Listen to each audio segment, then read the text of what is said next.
Once again, Derek Maltz, thank you so much for being on the show. I can't wait to have you back on. But we can't just keep it all border, right? Because there is so much happening in our world. And one of the biggest pieces of news that I'm interested in, of course, I've talked about this a million times, but is the UFOs. Basically, what are these unidentified aerial phenomena, or these unidentified flying objects that our government is now actually admitting to, saying, well, we don't understand this completely, but we know that we don't have the technology to conduct these type of flights. Remember, we talked about it before with Luis Elizondo, the Tic Tac issue and all of this.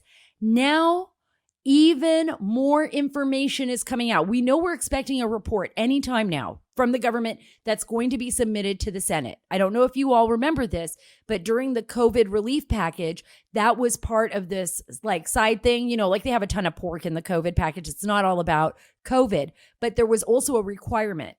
It gave basically the government 180 days to turn over all the information being requested by the Senate regarding the now it's called UAPs, Unidentified Aerial Phenomena. So that's why I've had Luis Elizondo on the show. I had the former defense, he worked for the Defense Ministry of Great Britain, Nick Pope, on the show, and others to talk about this, because I think it's very important.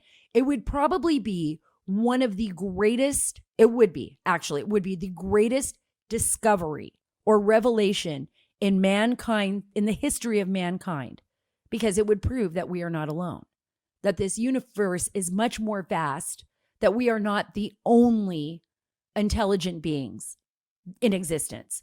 I think that's probably like the second question to, is there a God, right? Is there a God? Are we alone? I think that those are two questions that all of mankind since the beginning of history has pondered on. So here is the director of national intelligence. This is John Ratcliffe. He is being asked by Maria Bartiromo on her show on Fox News about all these reports about UFOs. And, at first when she asked him the question, she kind of giggles a little. It's uncomfortable for a lot of people because a lot of people were ostracized before for talking about this subject, right? So she giggles a little bit about it. And then here is what John Ratcliffe has to say. Sure. We have lots of reports about what we call unidentified aerial phenomenon. And this actually is a program that's been in place for a few years in terms of a task force that has been there under the National Defense Authorization Act. But as you correctly point out, Maria, there's now a report that will be issued by the Pentagon, by the Secretary of Defense, and the Director of National Intelligence. I actually wanted to get this information out and declassified before I left office, but we weren't able to get it down into an unclassified format that we could talk about quickly enough. But frankly, there are a lot more sightings than have been made public. Some of those have been declassified. When we talk about sightings, we're talking about objects that have been seen by Navy or Air Force pilots or have been picked up by satellite imagery that frankly engage in actions that are difficult to explain, that movements that are hard to replicate, that we don't have the technology for, or traveling at speeds that exceed the sound barrier without a sonic boom. So in short, things that we are observing that are difficult to explain.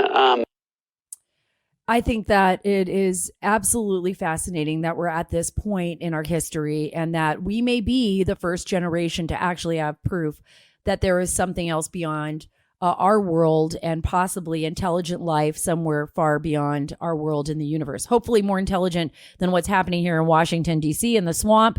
I don't know, but if they're out there, please, and if you are picking up this by whatever type of satellite communications you have, and you happen to be aliens and you're listening to the Sarah Carter show. And could you give some advice to the people over there on Capitol Hill? Because they have completely lost their minds and they are taking our country in a completely wrong direction.